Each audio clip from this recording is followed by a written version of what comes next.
चालाक बंदर और नारियल। जंगल के बीचों बीच एक घना दरख्त था जिस पर बंदर राजू रहता था। राजू बहुत चालाक और ज़हीन था। वो हमेशा अपने दिमाग का इस्तेमाल करके मुश्किल हालात से निकल जाता था।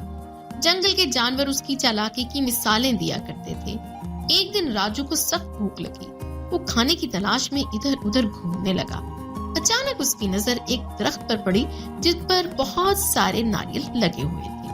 राजू खुश हो गया और जल्दी से दरख्त पर चढ़कर नारियल तोड़ने लगा। लेकिन जैसे ही राजू ने एक बड़ा और पका हुआ नारियल तोड़ा, वो नीचे गिर गया और सीधा दरिया में जा गिरा। राजू ने अपनी आंखें फैलाकर नीचे देखा और मायूस हो गया क्योंकि वो नारियल पानी के बहाव के साथ दूर जा रहा था। अब राजू के दिमाग में एक तरकीब आई। उसने जल्दी से दूसरा नारियल तोड़ा, लेकिन इस बार उसने इसे अपने पैरों में पकड़कर एहतियात से नीचे उतारा। वो नारियल लेकर दरिया के किनारे गया और दूसरे नारियल की तलाश में पानी में झांकने लगा। अचानक एक मगरमच्छ ने राजू को देखा और उसके करीब आ गया। मगरमच्छ ने राजू से कहा, ऐ बंदर, अगर तुम्हें नारियल चाहिए तो मुझे कुछ देना होगा।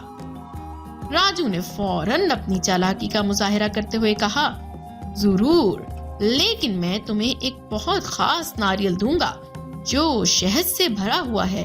बस तुम्हें जरा सब्र करना होगा। मगरमच्छ हैरान हुआ और नारियल के इंतजार में बैठ गया। राजू जल्दी से दरख्त पर चढ़ा और वहां से एक सूखा नारियल तोड़कर पानी में फेंक दिया। मगरमच्छ ने फौरन नारियल पकड़ लिया, लेकिन जैसे ही उसने इसे खोला, अंदर कुछ भी न था। राजू ने हंसते हुए कहा, ऐ दोस्त, ये तो खास नारियल था। इसके अंदर मीठा पानी था, लेकिन तुमने इतनी जल्दी में इसे तोड़कर जाया कर दिया।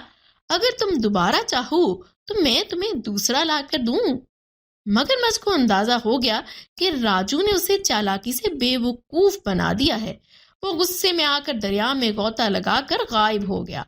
राजू ने खुशी खुशी अपना नारियल खाया और अपनी चालाकी पर मुस्कुराने लगा। ये कहानी हमें सबक देती है कि अगर हम अक्ल और होशियारी से काम लें तो मुश्किल से मुश्किल हालात से भी बाहर निकल सकते हैं।